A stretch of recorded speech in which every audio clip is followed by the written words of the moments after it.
Someone to be saved, someone to clean up and tame. Oh, some things never change, never change.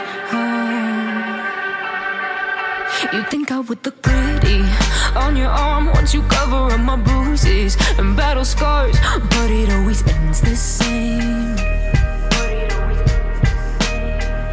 Can't bear the things I've had to face. Got you crying on your knees in pain. Oh, some things never change, never change. Oh, you'll break your back to make me feel again. Suffocate to make me breathe again. Lose your mind from. Assalamualaikum. Hi, this is Amir Hamid. This is our initial block diagram of our line follower robot. तो ये हमारे line follower robot की initial diagram है, जिसमें सबसे पहले IR sensor है जो एज एन इनपुट काम करेगा। मतलब आईआर सेंसर से इनपुट आएगी, इनपुट से वो आगे जाएगी आईसीज में। आईसीज जो है वो लॉजिक गेट्स के ऊपर मबनी है, मतलब लॉजिक गेट्स उसके अंदर इम्प्लीमेंटेड होते हैं। लॉजिक गेट्स के ज़रिए फिर हम जो है वो इनपुट को आगे फर्दर उसे लॉजिक सर्किट के ज़रिए प्रोसेस करके मोटर ड्राइवर को करंट भेजते हैं कि किस मोटर को हम लोगों ने घुमाना है, और आगे फिर मोटर टर्न करती है। मीनवाइल ये एक पूरा प्रोसेस हो रहा होता है, जैसा कि एक आर्डिनो चिप के अंदर एक कोडिंग हुई होती है, जो कोडिंग जो है वो सारा वर्क करवाती है।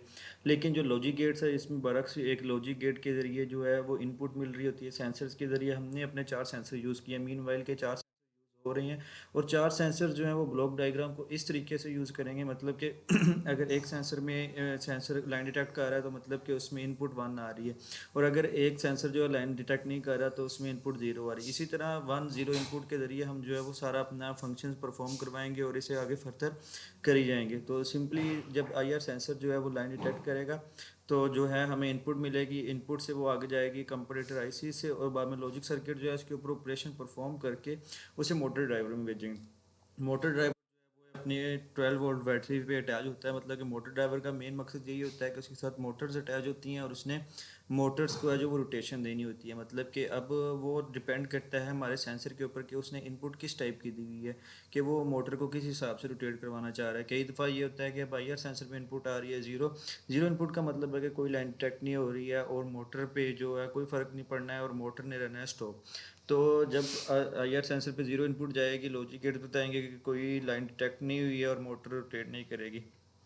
लेकिन जब आईआर सेंसर कोई लाइन डिटेक्ट करते हैं तो वो मोटर चल पड़ती है। तो अब ये हमारी आगे सेकंड डायग्राम, जो कि मेन जो डायग्राम है ब्लॉक ब्लॉक डायग्राम है, जो कि जिसमें सारा कुछ जो है वो क्लियरली सारा कुछ बताया हुआ है कि किस तरीके से सारा वर्क होता है। तो सबसे पहले हमारा वर्क स्टार्ट होता है बैटरी के ज़रिए। बैटरी के ज़रिए जो है हम लोगों ने इनपुट देनी होती है। बैटरी जो है वो 12 वोल्ट की बैटरी यूज़ कर रहे होते हैं, जिसमें इनपुट देनी होती है मोटर ड्राइवर को और आईसीज को एट अ टाइम पे। आईसीज जो है वो ज़्यादातर हमारी 5 वोल्ट पे वर्क कर रही होती हैं, जो कि हम मोटर ड्राइवर में से इनपुट ले लेते हैं, क्योंकि मोटर ड्राइवर पे एक टर्मिनल होता है जो हमें 5 वोल्ट की कांस्टेंट सप्लाई दे रहा होता है। मतलब ये कि हम अपनी जो 12 वोल्ट की बैटरी है वो इस हिसाब के साथ मोटर ड्राइवर के साथ अटैच कर देते हैं दोनों टर्मिनल, और मोटर ड्राइवर को है जो वो 12 वोल्ट मिलने लग जाता है। तो जब और आईसीज के जो हम लोगों ने इनपुट और आउटपुट की जो 2 पिन्स रखी होती हैं, एक ग्राउंड की और जो इनपुट की होती है, वो हम मोटर ड्राइवर के 5 वोल्ट के साथ करेंगे, और जिसकी वजह से जो है वो हमारा जो है सर्किट को करंट मिल जाएगा बैटरी के ज़रिए। फिर आगे फर्दर जो है हमारी बैटरी के ज़रिए इसकी दोबारा इम्प्लीमेंटेशन होगी। वो उसी तरह सेंसर जो हैं वो लाइन को डिटेक्ट करेंगे और अपने हिसाब से फिर लॉजिक परफॉर्म होंगे, फर्दर मोटर ड्राइव होगी, और एंड पे जो है हमें अपने जो रोबोट से हम लोग अपनी आउटपुट लेना चाहते हैं, वो रोबोट हमें फर्दर अपनी आउटपुट इम्प्लीमेंटेशन करके दे देगा। सिंपल सी बात है कि ये एक किस्म के एक फैक्ट्री वाला ही सीन हो रहा है, कि जैसे फैक्ट्री में एक आउटलेट के ज़रिए एक प्रोडक्ट बन रही है और वो फर्दर आगे प्रोसेस होती रह रही है। इसी तरह बैटरी है, बैटरी से करंट मिलेगा जिससे आईसीज को पावर मिलेगी। उसके बाद जो है वो अगली इनपुट यूज़ होगी सेंसर्स वाली इनपुट, कि सेंसर्स ने लाइन डिटेक्ट की है या नहीं, आया कि सेंसर्स के आगे ब्लैक लाइन या वाइट लाइन है या नहीं है। उस हिसाब से फिर हमें इनपुट ये मिलेगी, और जो इनपुट के हिसाब से ही फिर जो है वो आगे मोटर ड्राइवर मोटर जो है वो आउटपुट पे लगी हुई है कि आउटपुट किस हिसाब से आएगी। तो जो है इनपुट इनपुट के हिसाब से फिर आगे मोटर टर्न करेगी, कि लाइक वाइज अगर इनपुट 1 है तो मोटर ने किस सिमत में टर्न करना है, या रोबोट किस सिमत में टर्न होगा। अगर एक पे 1 है एक पे 0 है तो आपको पता है कि जिस पे 1 होगी और जिस पे 0 होगी, जिधर 0 होगी रोबोट उस तरफ टर्न कर देगा। तो मीन वाइल मीन वाइल ये इसका मेन जो था बैकग्राउंड था जिस हिसाब से ये वर्क करेगा। नेक्स्ट हमारे पास ये जो इमेज आई थी है, ये एज अ सिंपल एक रोबोट को डायग्राम दे के बनाया गया है और दरमियान ब्लैक लाइन बनाई गई है, इर्द गिर्द पे दूसरी लाइन बनाएगी, मतलब कि जब तक ये लाइन रेट का रहा है ये सीधा जाएगा। अब एक तरफ को आ जाता है कि हम ये राइट टर्न लेना है रोबोट ने, या राइट को टेप मोड़ रही है, तो वो रोबोट राइट टर्न क्यों लेगा? क्योंकि जब वो राइट टर्न लेगा तो उसका जो लेफ्ट सेंसर है वो बिल्कुल बंद हो जाएगा। जब लेफ्ट सेंसर बंद हो जाएगा और राइट सेंसर चल रहा होगा तो राइट मोटर रोटेट कर रही होगी, राइट मोटर रोटेट करने की वजह से जो टायर है वो राइट साइड पे मूव कर जाएगा। उसी तरह जब हम लोगों ने लेफ्ट इधर राइट टर्न लेना होगा, राइट टर्न जब मुड़ने लगेंगे तो जो इसकी लेफ्ट राइट टर्न जब मुड़ना होगा तो जो इसकी है राइट मोटर जो है वो स्टॉप हो जाएगी और लेफ्ट मोटर वर्क करना शुरू हो जाएगी। लेफ्ट मोटर पे मतलब इनपुट 1 आने लग जाएगा, लेफ्ट वाला सेंसर जो है वो लाइन डिटेक्ट कर रहा होगा और हमारा रोबोट जो है वो लेफ्ट को टर्न कर जाएगा। मीनवाइल ये हमारा सिंपल फिनोमिना है जो इसमें वर्क कर रहा होता है। अगर टी जॉइंट आ जाएगा तो दोनों सेंसर जो है वो लाइन डिटेक्ट कर रहे हैं, थर्ड सेंसर भी लाइन डिटेक्ट कर रहा है, हमारा फोर्थ सेंसर भी, इसकी वजह से रोबोट स्टॉप हो जाएगा। और अगर तो एक एक सेंसर जो है वो चल रहा है और उस हिसाब से वो वर्क करना लग जाएगा। अब सिंपल ये हमारी जो है वो दूसरी डायग्राम दी गई है, जो इस डायग्राम के हिसाब से सिंपल पूरा वर्क बताया गया है कि जी ये हमारी एक केसी है, मतलब चेसिस के हिसाब से बताया गया है कि ये दो मोटर्स हैं चल रही हैं। तो सिंपल जब एक मोटर स्टॉप हो रही है दूसरी चल रही है तो उसकी टायर के मुड़ने के बारे में बताया गया कि टायर इधर को रोटेट कर जाएगा या टायर ऐसे मुड़ जाएगा। मीनवाइल सिंपल एक्सप्लेनेशन की गई है कि रोबोट की मूवमेंट किस हिसाब से होगी, रोबोट किस हिसाब को टर्न करेगा, कैसे कैसे किस किस पॉइंट पे उसने जाके टर्न लेना है, किस हिसाब से वो शार्प टर्न लेगा। शार्प टर्न उसी सूरत में लेगा जब मोटर जो है वो बैक मारेगी, मतलब कि जब मोटर जो है वो रिटर्न में रोटेट करेगी और दूसरी बारी जो फॉरवर्ड में रोटेट करेगी तो वो शार्प टर्न कर जाएगा। अगर मोटर सिर्फ रुक जाएगी और दूसरी वाली मोटर रोटेट करती रहेगी तो वो आराम से टर्न ले लेगा। मीनवाइल ये हमारा प्रोसेस इसी तरह हमें बता रहा है कि जो है कि किस हिसाब से रोबोट ने वर्क करना है। अगर तो दोनों मोटर स्ट्रेट चल रही हैं, रोबोट हमारा बिल्कुल स्ट्रेट जा रहा है, दोनों मोटर स्ट्रेट चल रही हैं, एक मोटर बंद हो जाती है, राइट मोटर हमारी बंद होगी या लेफ्ट मोटर चल रही है तो हमारा रोबोट जो है वो राइट को टर्न कर जाएगा, क्योंकि राइट मोटर बंद है लेफ्ट चल रही है तो वो लेफ्ट को टर्न कर जाएगा। अगर राइट मोटर जो है वो रिटर्न को मूव करने लग जाती है और लेफ्ट मोटर जो है वो फॉरवर्ड मूव कर रही है तो वो हमारा रोबोट जो है वो शार्प टर्न ले लेगा। इसी तरह ही अगर वो लेफ्ट मोटर है और लेफ्ट मोटर बंद हो जाती है, राइट मोटर चल रही है तो हमारा जो रोबोट है वो लेफ्ट साइड को टर्न ले लेगा, क्योंकि लेफ्ट मोटर बंद है। और अगर लेफ्ट मोटर जो है ऑपोजिट डायरेक्शन में मूव कर रही है और जो राइट मोटर है वो फॉरवर्ड मूव कर रही है तो हमारा रोबोट जो है वो एक शार्प टर्न लेगा। तो इसी में सिर्फ ये बताया गया कि रोबोट की मूवमेंट किस हिसाब से होगी और कैसे होगी। फर्दर आगे टेबल दिया गया है कि जी अगर हमारा जो है वो राइट मोटर और लेफ्ट मोटर स्ट्रेट चल रही हैं, सीधी चल रही हैं, तो हमारा रोबोट भी स्ट्रेट चलेगा। मीन के दोनों मोटर्स आपको पता है यार, ये तो सिंपल फिनोमिना है, जैसे एक रिमोट कंट्रोल कार है उस पर हमने रेस दी है, मतलब कि सिंपल कार चल रही है वो सीधी डायरेक्शन में ही जाएगी, कहीं नहीं मुड़ेगी। सही हो गया क्योंकि उसमें लाइन फॉलो हो रही है, वो सही तरह लाइन पे चल रही है। अब आ जाता है हमारा दूसरा हिसाब कि एक जो है वो राइट मोटर चल रही है और लेफ्ट मोटर बंद हो जाती है, मतलब कि राइट मोटर ने रोटेट करती रहना है और लेफ्ट मोटर ने है जो रुक जाना है। अगर राइट मोटर चल रही है और लेफ्ट मोटर बंद हो जाती है, आप एक मतलब जनरल सा अपने माइंड में एक व्यू बना लें कि अगर आप लोग एक 4 ड्राइव वाली या तीन पहियों वाली साइकिल चला रहे हैं, तो अगर कोई बंदा वो आपका जो लेफ़्ट वाला टायर है, लेफ़्ट वाले टायर को अगर जैम कर देता है या रोक देता है, लेकिन आपका जो राइट टायर है वो रोटेट करता रहता है, तो आपकी साइकिल ऑटोमेटिकली जो है वो लेफ़्ट को टर्न कर जाएगी। क्यों? क्योंकि लेफ़्ट वाला जो है वो टायर जो है वो रोटेट करना छोड़ दिया है, जिसकी वजह से मोटर ने टर्न होना ही है लेफ़्ट साइड को। और इसी तरह अगर जो है आपका लेफ़्ट जो है वो मोटर चल रही है लेकिन राइट वाली मोटर ने काम करना छोड़ दिया या उस पर ऊपर इनपुट नहीं आ रही और वो बंद हो गई है, लेकिन लेफ्ट वाली चल रही है, तो हमारा जो रोबोट है वो राइट साइड को टर्न कर देगा। मीनवाइल इस टेबल में मैं बताने का उसका मकसद यही था कि किस हिसाब से टेबल की किस तरफ को रोटेशन होगी और वो किस हिसाब से वर्क करेगा।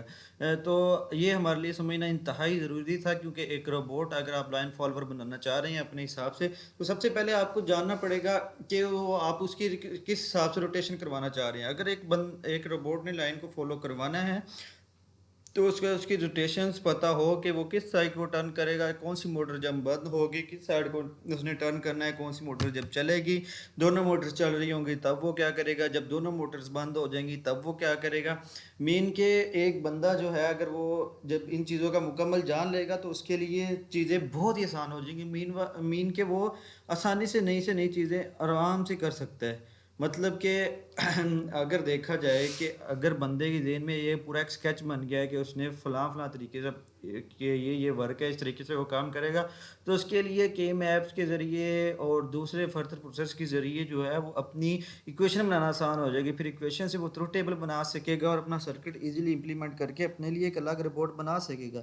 मीन के मेरा बताने का मकसद ये है कि मैं अभी तक आपको प्रोटियस पे डायरेक्ट नहीं ले गया, मैं इसीलिए नहीं ले गया कि पहले आपको रोबोट के बारे में प्रॉपर इल्म हो, उसके बाद हम जाएंगे प्रोटियस सर्किट पे, उसकी सिमुलेशन पे, क्योंकि उसके बाद का तो काम आसान हो जाएगा। क्योंकि आप लोगों ने सिंपल के मैप तो आप लोगों ने डीएलडी में पढ़े होंगे, के मैप्स के जरिए इतनी आसानी से इक्वेशन बनेगी, और अगर इक्वेशन बन गई इक्वेशन से फर्दर बहुत ही आसान काम है कि आप इक्वेशंस को यूटिलाइज करके जो है एक ट्रुथ टेबल बना लेते हैं। मीन के अगर आप लोग एक अच्छे इंजीनियर बनना चाहते हैं उसके लिए चंद चीज़ों का ये है कि आप चीज़ों पे गौर करें, चीज़ों को समझें, चीज़ों को देखें कि क्या चीज़ में किस वक्त में क्या हो रहा है, तो उसी चीज़ को आप यूटिलाइज करके ही अच्छे इंजीनियर बनेंगे, अदरवाइज आपके लिए काम मुश्किल होंगे। मीन के अब ये मैंने जो है आपको ऊपर वाली साइड पे ब्लॉक डायग्राम में मीन्स यही समझाना चाह रहा था कि रोबोट की किस हिसाब से रोटेशन होगी, किस हिसाब से किधर को टर्न करेगा। हम सिंगल टेप यूज़ कर रहे होंगे, सिंगल टेप के ऊपर रह के उसने वर्क करना है। उसके बाद हम नीचे दिया हुआ है अपना टेबल, टेबल में हमने सिर्फ और सिर्फ ये बताया कि जी राइट मोटर बंद है, लेफ्ट मोटर बंद है, दोनों मोटर्स चल रही हैं, दोनों मोटर्स बंद हैं, तो किस साइड को डायरेक्शन है, राइट मोटर बंद है तो किधर है, लेफ्ट मोटर बंद है तो किधर है, स्ट्रेट चलेगा कब चलेगा, स्ट्रेट क्यों नहीं स्ट्रेट चल रहा, क्यों बंद हो गया है, राइट टर्न क्यों लिया है, लेफ्ट टर्न क्यों लिया है। ये सब चीज़ें हम लोगों ने टेबल में सीख ली हैं या हमें पता चल गया है, इतना हमारे माइंड में आइडिया हो गया है कि यार हमने अक्सर देखा होगा यार कि अब आप लोगों ने अगर रोबोट नहीं बनाया तो आप लोगों ने अक्सर कहीं प्रोग्राम हो रहा है, एयर फेस्ट हो रहा है, या जो भी टेक्निकल टूर्नामेंट्स हो रहे हैं रोबोट्स के, तो आप देख रहे होंगे, सोच रहे होंगे यार ये टर्न करी जा रहा है, क्यों कर रहा है। आपके माइंड में ये होगा कि सेंसर रोटेट करवा रहा है। सेंसर का काम सिर्फ डिटेक्ट करना है और मोटर्स को बंद करना है। अगला काम मोटर्स को बंद करने से हिसाब से वो टर्न खुद ही ले लेगा रोबोट, वो फिर आगे रोबोट का मसला आ जाता है। इसका ये नहीं होता कि जो जी स्टीयरिंग जो है वो मतलब जैसे गाड़ी का एक स्टीयरिंग होता है वो सेंसर्स के साथ ही लगा हुआ।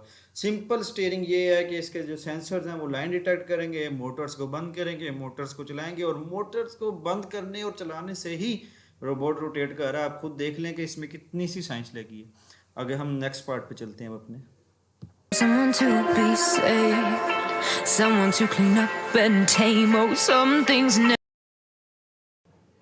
तो जी ये है हमारे मेन सेंसर, जिसे main sensor infrared sensor, IR sensor, जो कि आईआर रेज पे मबनी है, रेडिएशन पे मबनी है, लाइट पे मबनी है कि लाइट जो है वो अपनी रेज फेंकती है और उसके बाद में जो है वो डिटेक्ट किया जाता है, इस पे मबनी है। तो हम इस आईआर सेंसर को अगर एक रोबोट का दिमाग, दिल, गुर्दा कहें तो ये बिल्कुल मुनासिब होगा, क्योंकि अगर आपका आईआर सेंसर नहीं चल रहा तो आपका रोबोट बिल्कुल फारेग है भाई लोग। आप सुकून से जाओ घर और बैठो, आप रोबोट नहीं बना सकते जब तक आपको प्रॉपर एक आईआर सेंसर के बारे में पता नहीं चल जाता कि एक इंफ्रारेड सेंसर क्या करता है, उसका क्या वर्क है, उसका क्या काम है। तो भाई लोग सबसे पहले अगर आप लोग चाहते हो कि आप लोग को अच्छे तरीके से कोई वर्क आए तो आप लोग को इंफ्रारेड सेंसर्स के बारे में मालूमात होनी चाहिए कि इंफ्रारेड सेंसर्स का क्या फंक्शन है, ये ऐसे क्यों करता है।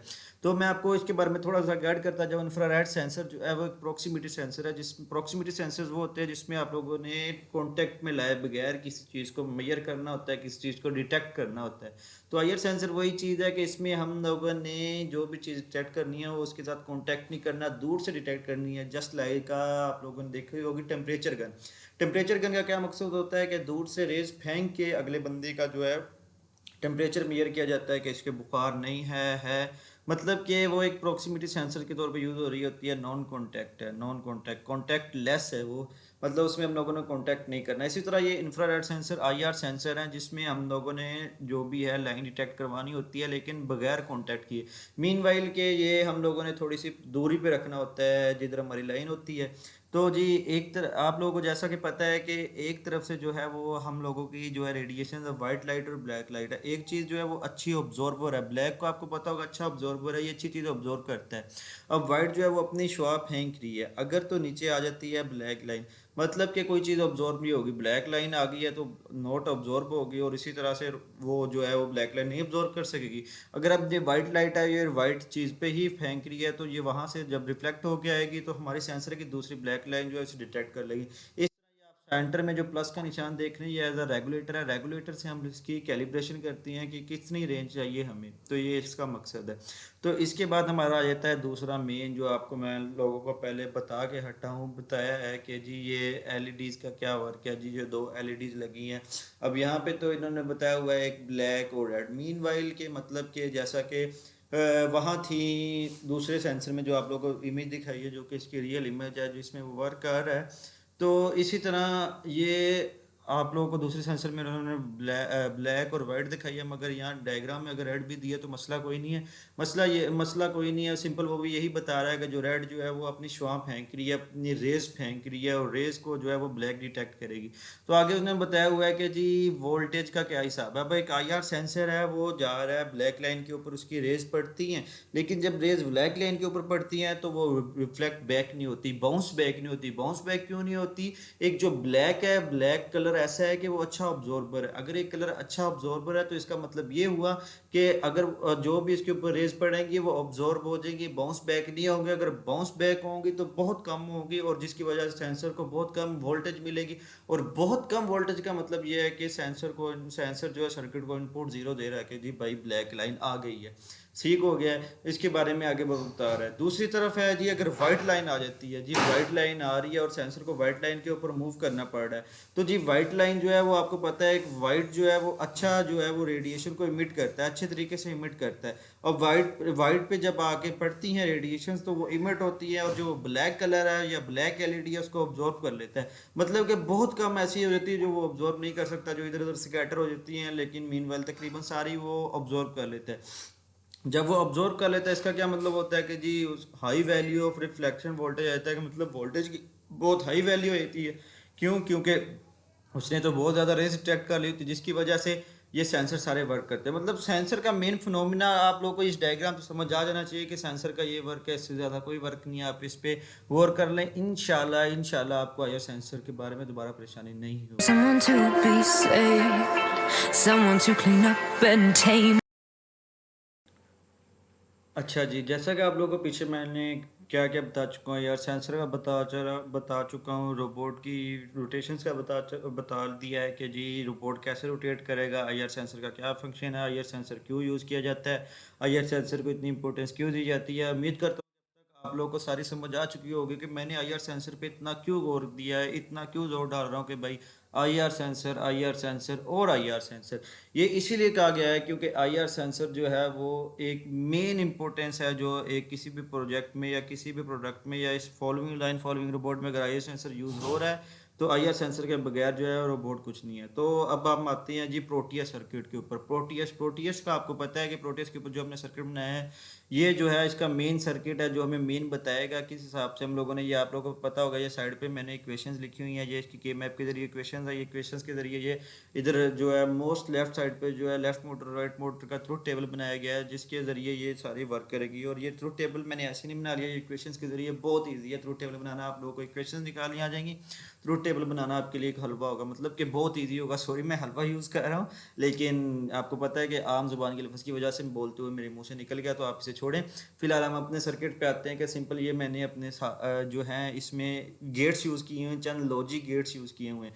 और आप लोगों को अगर बताता चलूँ कि ये logic gates total 3 3 6 2 8 2 10 logic gates use किए हैं। और 10 लॉजिक गेट्स यूज़ करने का मुझे ये फ़ायदा हो गया है, या मैं ये बताता चलूँ कि इसकी 10 लॉजिक गेट्स को मैं 3 आईसीज़ के ज़रिए कंपनसेट कर सकता हूँ। मतलब कि डिफरेंट आईसीज़ हैं, 7408 7431, ये एंड गेट की आईसीज़ हैं। और अगर एक एंड गेट की आईसी है उसके अंदर 3 एंड गेट होते हैं और उसके डिफरेंट डिफरेंट आउटपुट होती है, मतलब थ्री थ्री पिंस वाला जो एंड गेट होता है, इस हिसाब से इसकी इनपुट है। मतलब इसके अंदर मुझे 3 आईसीज़ यूज़ करके अपना सर्किट इंप्लीमेंट करना पड़ेगा। तो अब मैं सर्किट के बारे में बताता चलूँ कि ऊपर वो कोने पे आप लोग को टॉप पे 0100 नज़र आ रहा होगा, ये एक सेंसर्स की इनपुट है जो बता रही है कि जी ये कैसे वर्क करेगा। मतलब कि अगर मैं सेंसर थ्रू टेबल के हिसाब से देखूंगा जी कि 000 जब करूंगा तो मेरी मोटर रोटेट करेगी या नहीं करेगी। तो अगर मैं 000 कर देता हूँ तो मेरी मोटर रोटेट नहीं कर रही है। तो अगर मैं लेफ्ट मोटर के थ्रू टेबल टेबल में देखता हूँ कि मेरी मोटर कहाँ टर्न कर रही है, जहाँ कहाँ पे जो है लेफ्ट मोटर की जो है वो आउटपुट 1 आ रही है। तो मैं इधर से सिंपल चेंजिंग करके जब सेंसर्स को वो इनपुट दूंगा जो इधर लेफ्ट मोटर की है, तो मेरी लेफ्ट मोटर रोटेट करना शुरू कर देगी, जो कि बहुत ही ईजी वर्क है, जो कि आप लोगों को पता है ईजिली हो जाएगा। अगर ये मेरा सर्किट हो जाता है तो मुझे और कुछ नहीं चाहिए। उसके बाद राइट मोटर का भी सेम यही हिसाब है। अभी मैंने 2 अलग अलग रो टेबल बनाए हैं, आप एक इकट्ठा रो टेबल भी बना लो तो मसला कोई नहीं। अब राइट मोटर का भी यही वर्क है कि मैं राइट पे जो इनपुट्स लिखी हुई हैं थ्रू टेबल में, वो अगर मैं सेंसर्स के ऊपर वो अप्लाई करूंगा तो मेरी राइट मोटर रोटेट करनी चाहिए। वो एक ऐसी इनपुट आएगी जब दोनों मोटर स्टेट करेंगे या दोनों स्टॉप कर देंगी। तो ये हमारा था मेन फिनोमिना जो हमारा था इसका। Someone to be saved, someone to clean up and tame. Oh, some things. तो जी प्रोटीज सर्किट जब बना लिया, उसके बाद पीसीबी सर्किट ये बनाया है, और ये हमारा बहुत ही इजी पीसीबी सर्किट है। उसके बाद इसकी एचिंग, ड्रिलिंग और सोल्डरिंग करके इसकी फाइनल शेप ये वाली आ चुकी है हमारे पास। Someone to be saved, someone to clean up and tame. Oh, some things never change, never change. Oh. You think I would look pretty on your arm once you cover up my bruises and battle scars, but it always ends the same. Can't bear the things I've had to face. Got you crying on your knees in pain. Oh, some things never change, never change. Oh, you